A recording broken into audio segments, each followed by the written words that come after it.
Hello Internet, AdoptedMike here, and in this video we're going to take a look at this MSI motherboard. This is the B450 Tomahawk. It's an AMD socket AM4 motherboard, and it is Ryzen 2000 and 3000 series ready right out of the box according to this sticker here. This is definitely not printed on the box. This is a sticker that is added on, so depending on you may be able to get one of these that is not 3000 ready, that may need a BIOS upgrade, but this one has got the sticker, so it is going to be Ryzen 3000 ready. As I said before, it's a B450 motherboard, socket AM4. We can take a look at the back of the box, and it's got some of the features of the motherboard itself, but let's go ahead and get into it, and we'll take a look at what's included. So inside the box we've got the motherboard, which is a real good thing in this particular case. We've got a rear I/O shield with some graphics on it, so it's a decent looking rear I/O shield, not the standard shiny metal or aluminum. There is a pamphlet here with other MSI products in it to encourage you to buy more MSI products. There is the screw for the M.2 drive. If you were to install an M.2 drive on the board, you've got a screw there. We've got two SATA 6 gigabit a second connectors. One is straight to straight and the other is straight to right angle.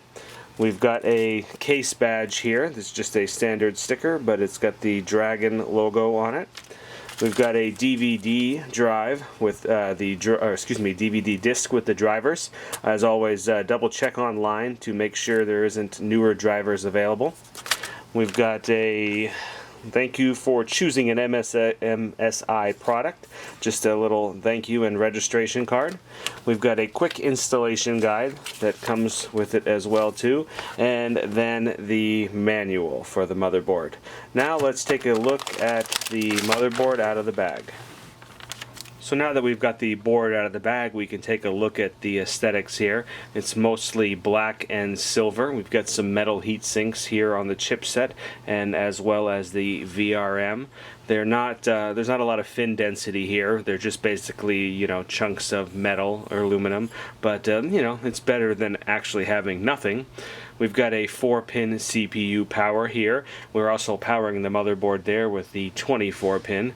We can see we've got our socket AM4 right there, as well as 4 DDR4 slots. This will support up to 16 gigabytes.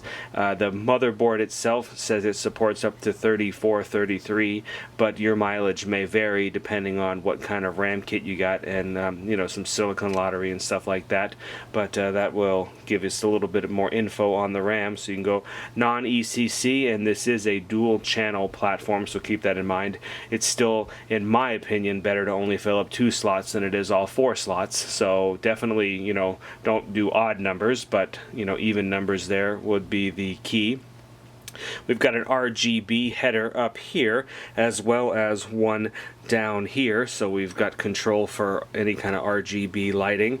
As far as fan headers go, there's several on this motherboard, and they're all 4-pin PWM.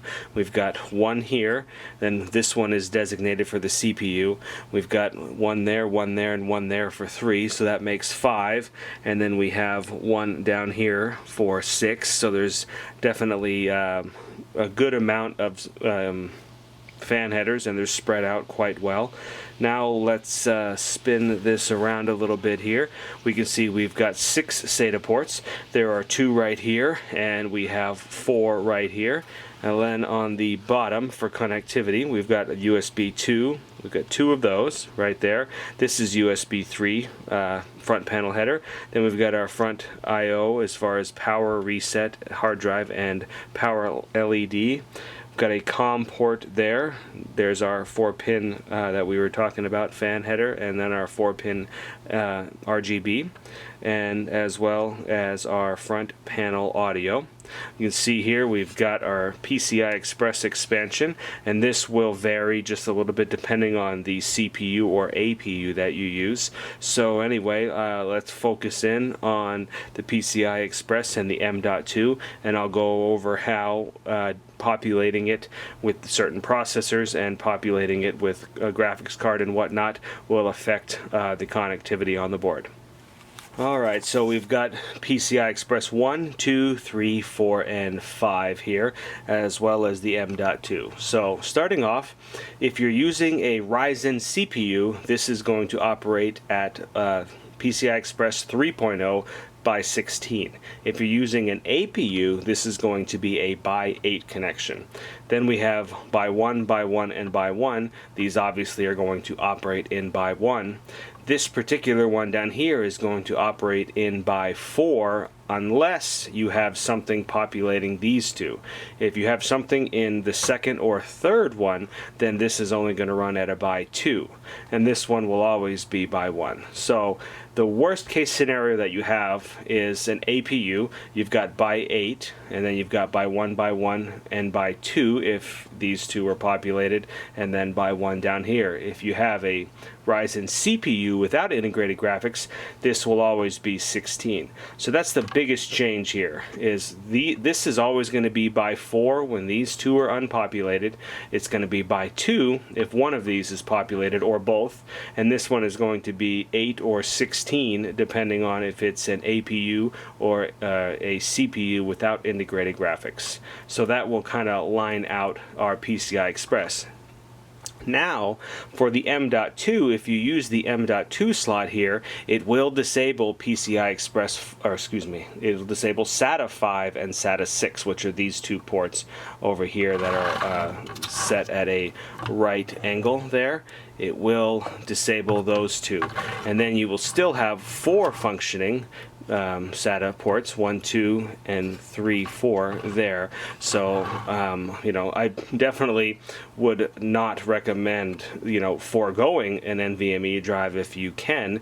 I mean, obviously, get an NVMe drive for sure. Just note that these two will be disabled when using that particular slot. So that rounds out the connectivity of the motherboard. Now let's take a look at the rear I/O. One other thing I need to point out quickly is this will support NVMe PCI Express, and also it will support SATA drives. So in this particular M.2 you can use either or, but obviously the real key would be use a by 4 PCI Express NVMe drive there for the maximum benefit. Now we'll go ahead and move on to the rear I/O. So starting off, we have a BIOS flashback button. So that's a definitely a handy feature on this motherboard. So you don't need to have a CPU in order to flash the BIOS. You can just use that button. So that's awesome. We've got a combo PS2 port for either mouse or keyboard. We've got 2 USB 2.0 headers there. Then for display out, and keep in mind for the display out to work, you're going to need to have an APU. So if you have a CPU, you will not be able to use the display port or the HDMI out. So keep that in mind. Then next to that we have 2 USB 3.1. These are Gen 1s, so 5 gigabits a second. Then over here we have a USB 3.1 Gen 2 Type C and a USB 3.1 Gen 2 Type A. So we've got 2 5 gigabits a second and 2 10 gigabits a second USB 3.1 ports. It gets really confusing. I wish they would have made up a different naming for them, but it is what it is. We've got gigabit Ethernet there, and then we have our audio out. So that wraps up the rear I/O of the motherboard, and now let's get on to the conclusion. So to wrap up this quick look at the MSI B450 Tomahawk, this is a great mid-range board here on the B450 chipset. You've got all the things that you really need. You've got NVMe support, you've got by 16 graphics support, you've got support for the best AM4 processors. You definitely no problem with an R7 or even an R9 in this board, although you might want to go for a little bit more premium of a board if you're going to go to the R9. But this one will work with the R9, but like I said, if you want a maximum overclocking, maybe you look elsewhere, but if you're just looking for an out-of-the-box performer, this one's going to do great. You know, it's got some sinks over the VRMs to keep them a little bit cooler. Like I said before, we've got great PCI Express connectivity for a graphics card, and then you could even get a 10 gigabit Ethernet in there, or some other kind of capture card in this by 4 slot there. You've got plenty of room for RAM expansion. We've got plenty of room for drives, SATA drives. Even there's RAID support on the SATA drives as well too. I mean, and fan headers galore, RGB headers. I mean, this is a full-featured mid-range board that I would be, you know, very happy to own myself, and I'm very happy to put this in a customer's build because I know this is going to give him everything that he needs and more, as well as being, you know, MSI generally for me has had great quality. I don't think I've ever had an MSI board go bad, but and we also got the 8-pin power up there, so a little bit, you know, should be better for overclocking, but as from what I've seen on especially the Ryzen 3000, it does seem better just to let the CPU do its thing. But if you like to tweak it, there's still some good functions and stuff in here to do that tweaking. But anyway, that is my quick look and unboxing of the MSI B450 Tomahawk. If you have any questions, please post them in the comments below and I will do my best to answer them. And as always, thank you for watching.